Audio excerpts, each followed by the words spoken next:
yogic posture.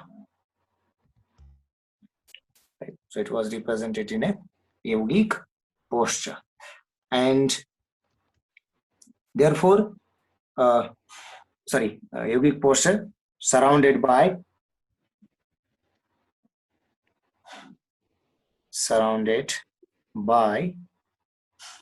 it was surrounded by four animals.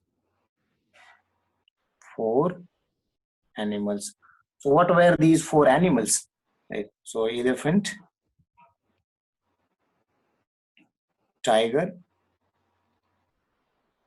then rhino, and here you can have buffalo. Right, you can have buffalo. Fine. So that is what we will be always considering as far as the Lord Shiva is concerned. Fine.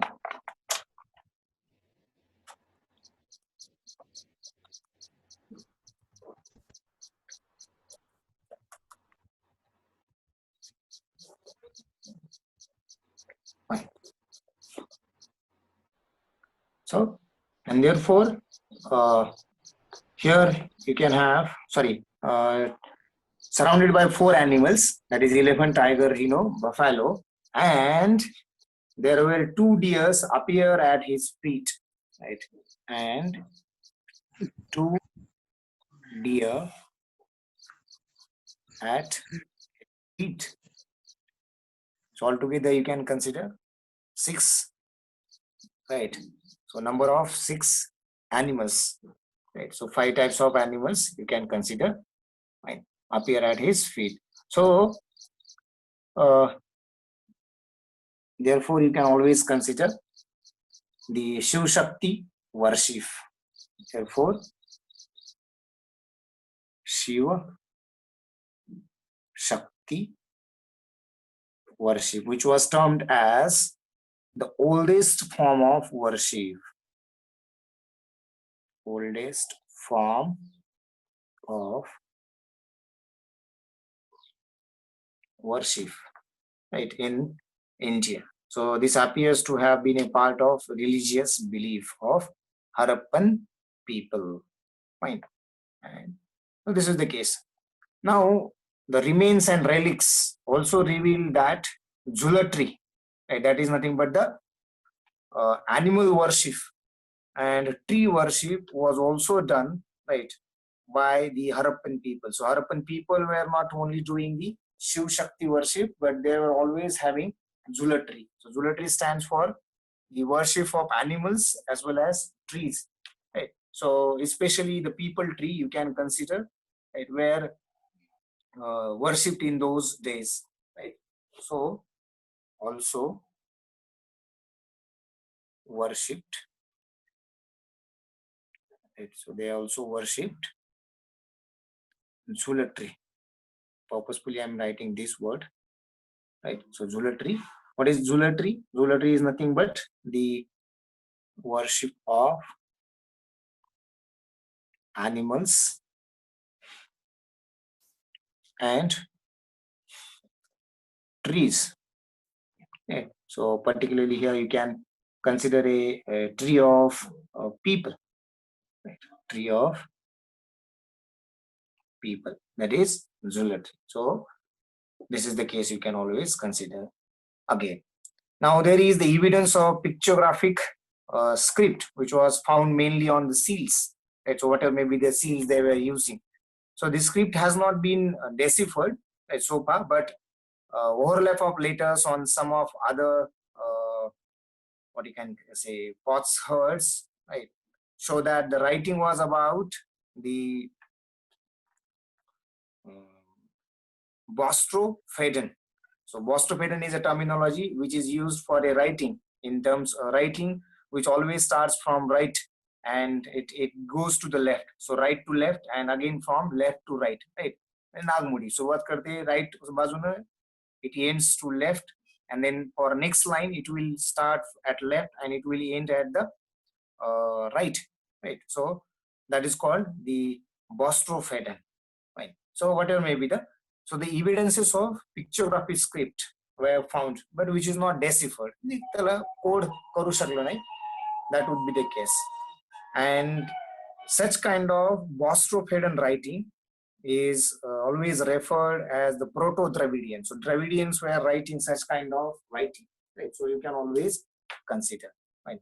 So as far as the oldest script in Indian subcontinent is considered, right? So that is the Harappan script, right? But the oldest deciphered script, if you consider, that is always Brahmi script.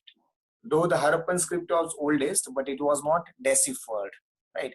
So you cannot decipher it. So probably the reason behind not deciphering the Harappan script is that overlapping of the letters, right? So that may be the reason. Fine. Anyway, so you can always consider this particular as far as the script is concerned, right? So there was evidence of pictographic script, a pictographic script, but it was, rather it is not deciphered. Deciphered त्याला वाचू नाही शकले, code त्याला decode नाही करू शकले, deciphered. So what kind of writing it was, right? So that was, right, so the writing was a Bostro, Bostro, Bostrophedan. Bostrophedan. So what is Bostrophedan? Right. So you will be always starting from right to left, and on next line left to right. Right. So from right to left and from left to right, and again on next line it will start from right to left. On fourth line it will start from left to right. On fifth line it will start from right to left. So this is called the Bostrophedan, right? So you will be always considering. So from right to left and from left to right. Right. So it has been referred as Proto-Dravidian. So it referred as Proto-Dravidian. Some kind of same kind of script was used by Dravidians. So it is called Proto-Dravidian. Right. So here the point you should note that, right, the oldest script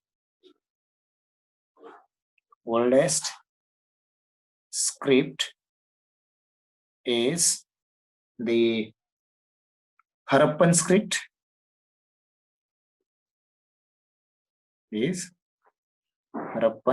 script, right? But the oldest deciphered script,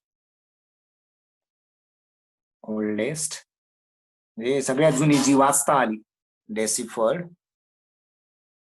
oldest deciphered script. So the oldest deciphered script was not the Harappan script, rather it was the Brahmi script. It was Brahmi script. Fine. So you can always consider. So oldest deciphered script is nothing but the Brahmi script. Fine. Now here further you can consider the inhumation process, right, or the complete burial was the most common method of disposal of the dead bodies, right? So how the dead bodies have been disposed by this particular civilization, right? So how this civilization was disposing the dead bodies. So complete burial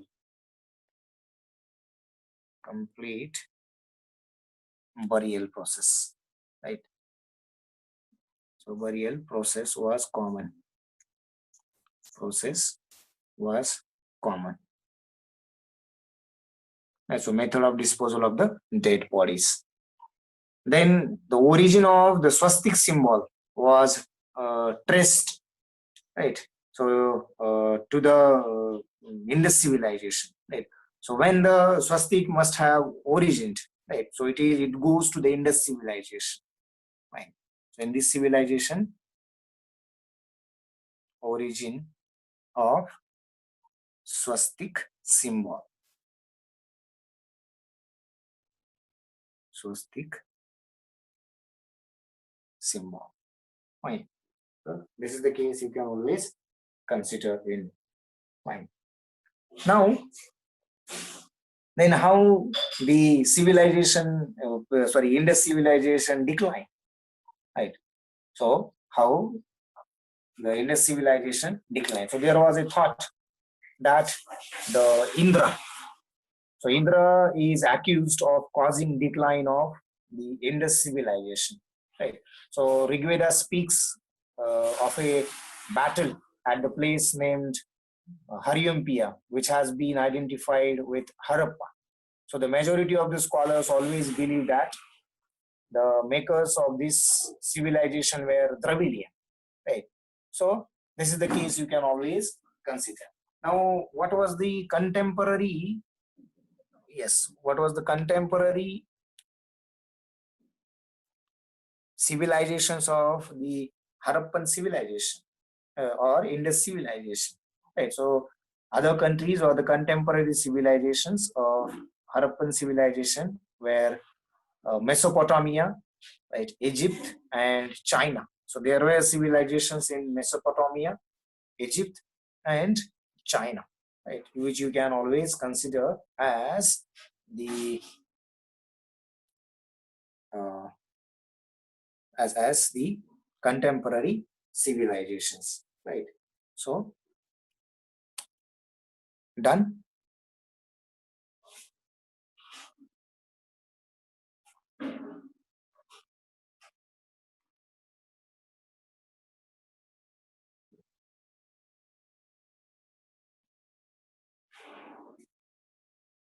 Okay, thank you, Siddesh.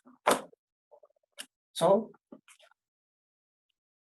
who have been identified, who have been the makers, right, of the Indus civilization, right? So makers of Indus civilization. It was believed by, right, so makers of Indus civilization. So it was believed by the scholars that Indus civilization was uh, made by the Dravidians, right? So makers of Indus civilization were Dravidians. So it is believed, right? And what were the contemporary, Tatkalin, contemporary civilizations? Right. So contemporary civilizations of Indus civilizations were which? So Mesopotamia,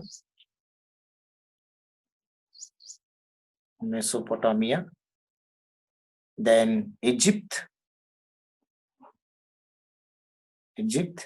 and China.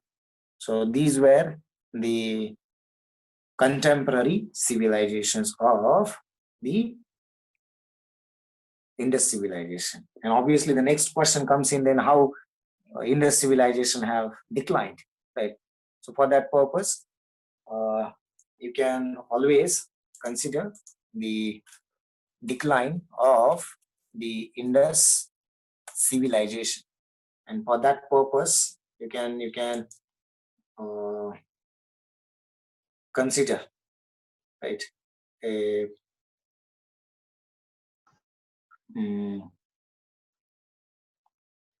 declining of civilization. So according to Yum Wheeler, right, or Mortimer Wheeler. So who was the Mortimer Wheeler? Rather, his name is Sir Robert Mortimer Wheeler. So Mortimer Wheeler was the British archaeologist and officer in the British Army. Right? So who was the director general of the Archaeological Survey of India, right? So later on,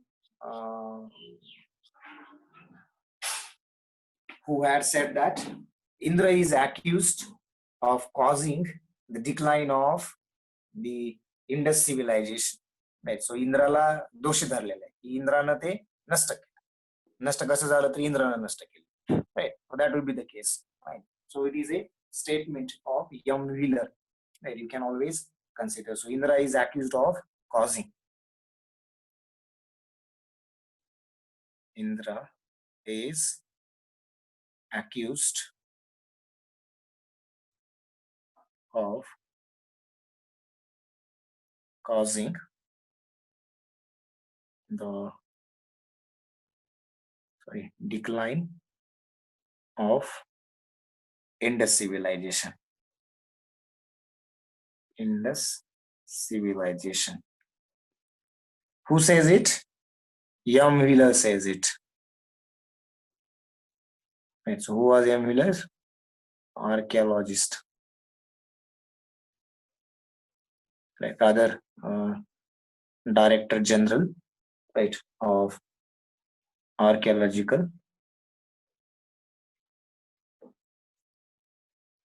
Survey of India. Obviously, during the British. His full name is Sir Robert Mortimer Wheeler. Sir Robert Mortimer Wheeler. Right. So Mortimer Wheeler is sufficient. Right. So Mortimer, here you can consider Mortimer, M-O-R-T-I, right? Mortimer Wheeler. Right. So that is what you will be always considering. So this is what the Indus civilization is. Now Indus civilization, obviously the latter comes in is nothing but the Vedic culture, right? So now you can consider the Vedic culture.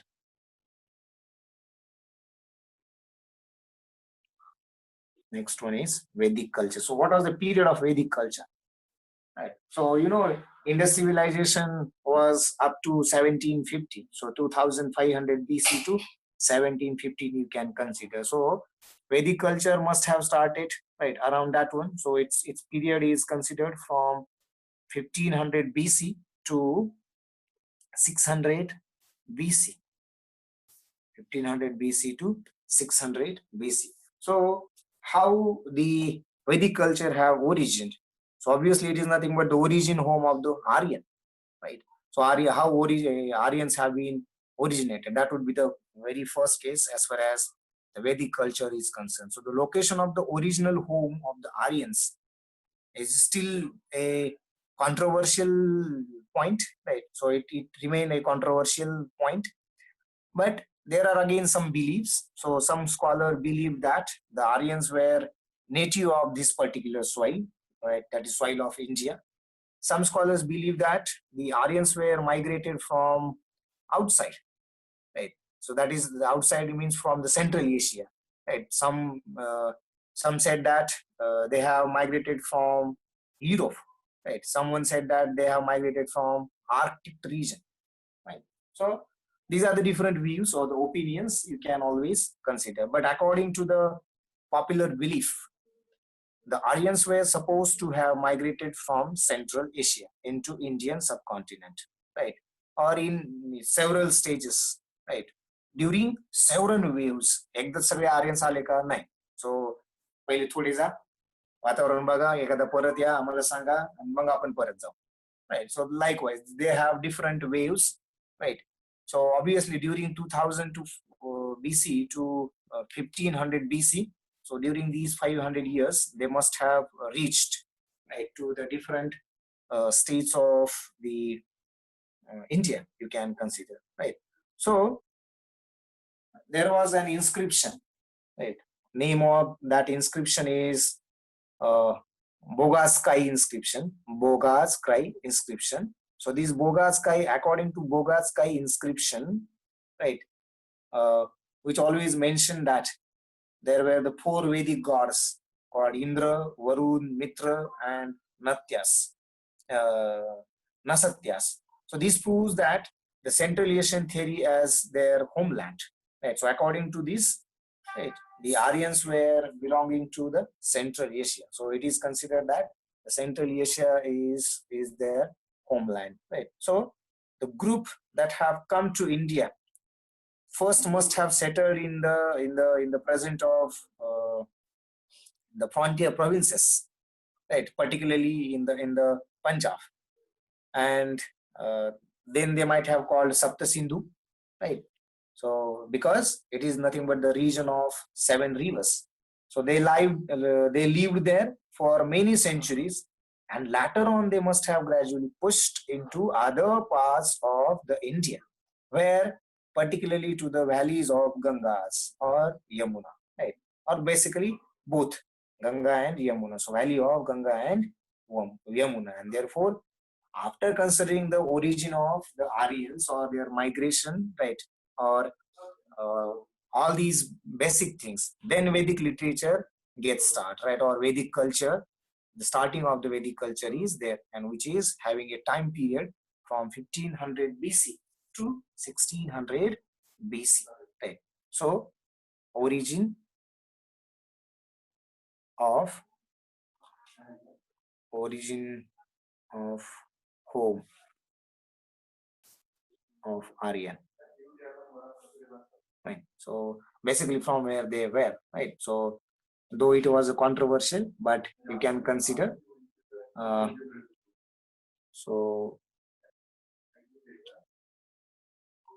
different views. Native to very first view we can consider native to soil of India, soil of India. Right. So they were supposed to be the native to the soil of India. Then second, you can consider they were migrated, right? So migrated from outside, migrated from outside. Again, these migrations were considered as from Central Asia, right? Someone thinks that Central Asia, right? Someone thought that or believed that they might have migrated from Europe, and someone says that they have migrated from Arctic region, right? Arctic region. So according to a popular belief, right? So according to the popular belief, according to the popular belief, the Aryans Aryans have supposed to migrated from, right? So migrated from the Central Asia, migrated from Central Asia, right, into the Indian subcontinent, right, into several stages, right? So maybe during 2000 BC to 1500 and BC. मग आले तर कुठं राहिले, right? बरोबर आहे, आले तर कुठं राहिले, आणि what is the belief that they must have migrated from Central Asia, right? So there was a inscription, right? So you can consider, right? So what is the support of the migration from Central Asia? So there is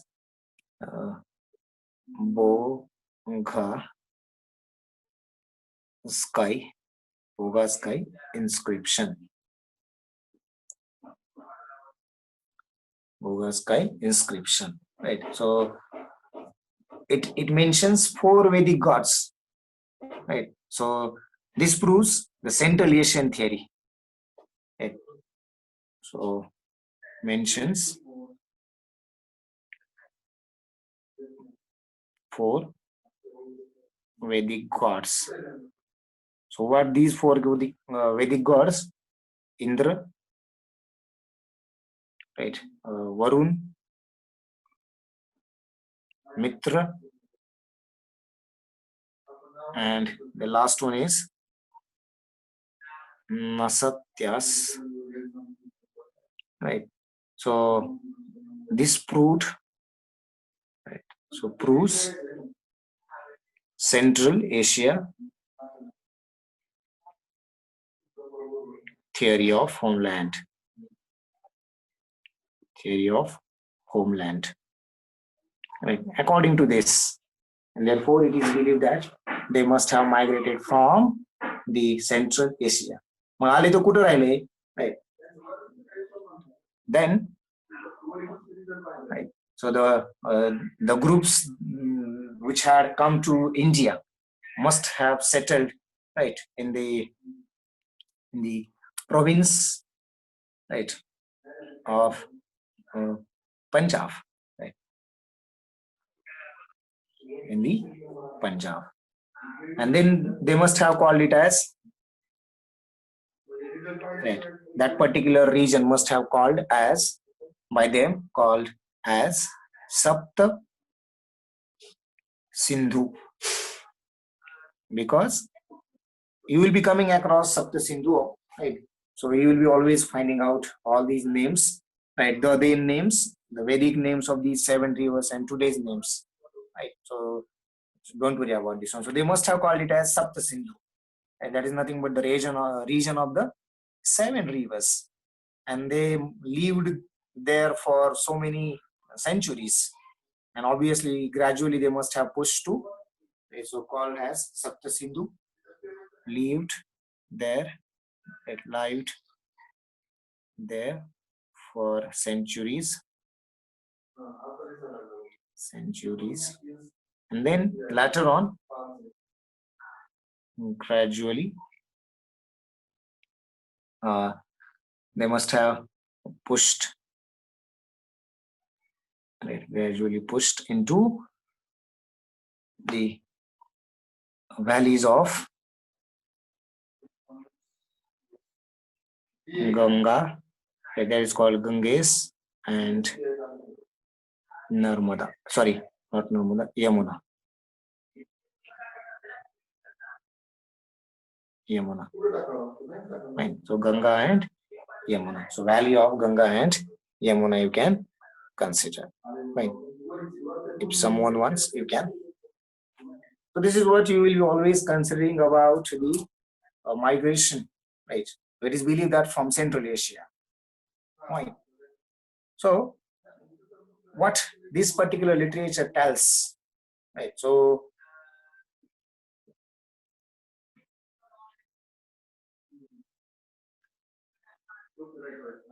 okay, done.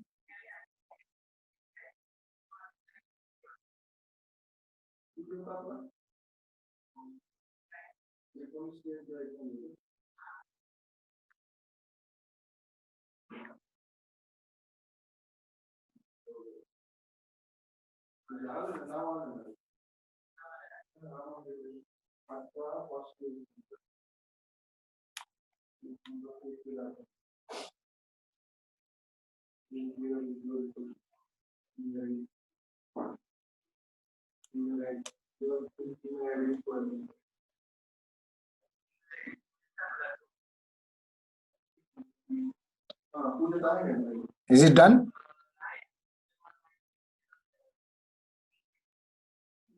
Okay, fine. So now next one.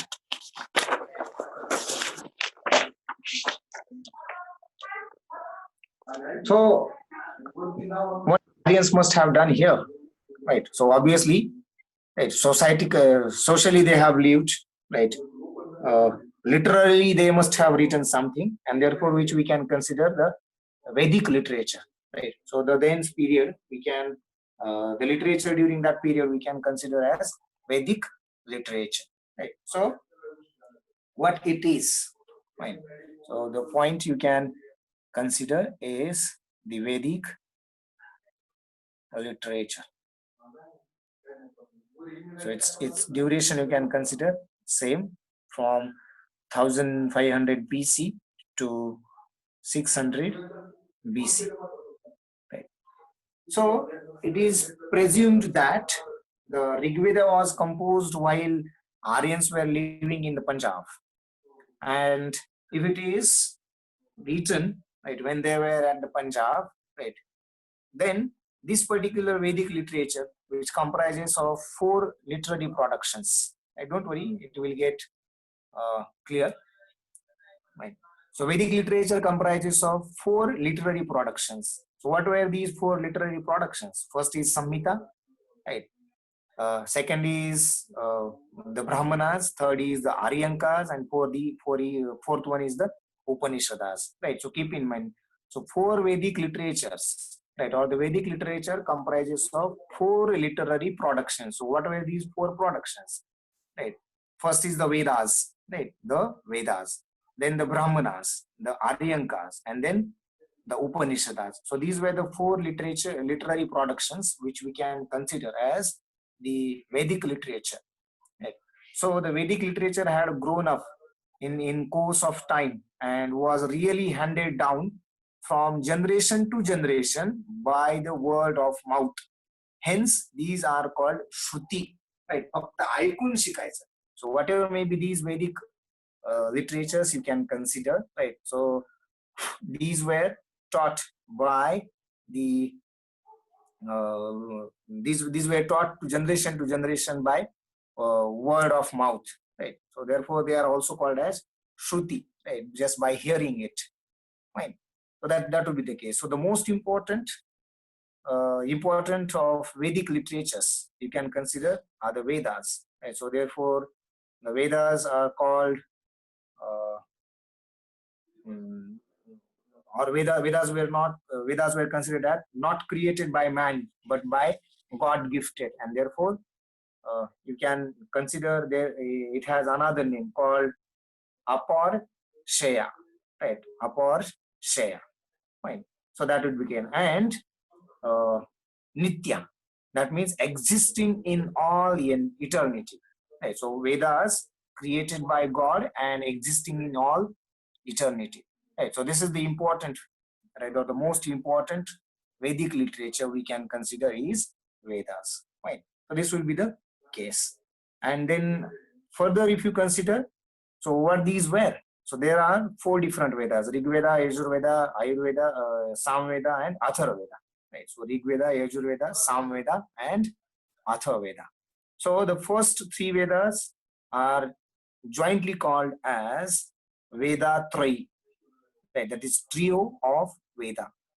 And the fourth Veda, which is the Rig Veda, right, which is called the collection of lyrics, is the oldest text in the world, and therefore is also known as the first testament of mankind, right? So the Rig Veda is consisting of, right, anyway, I will not go in detail of that particular things, right? So here what you can understand, right? So it is presumed that, right, it is presumed that the Rig Veda was composed while Aryans were still in the Punjab. Fine. So there were 4 Vedic literatures, right?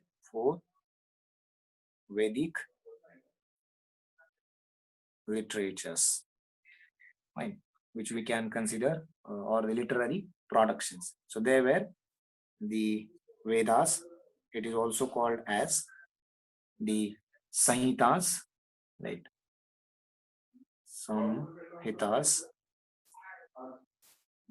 Second, you can consider the Brahmanas, right? Second is the Brahmanas. The third one you can consider the Aryankas. Aryankas. Aryankas. Right. So Aryan, sorry, ARRN, Aranya.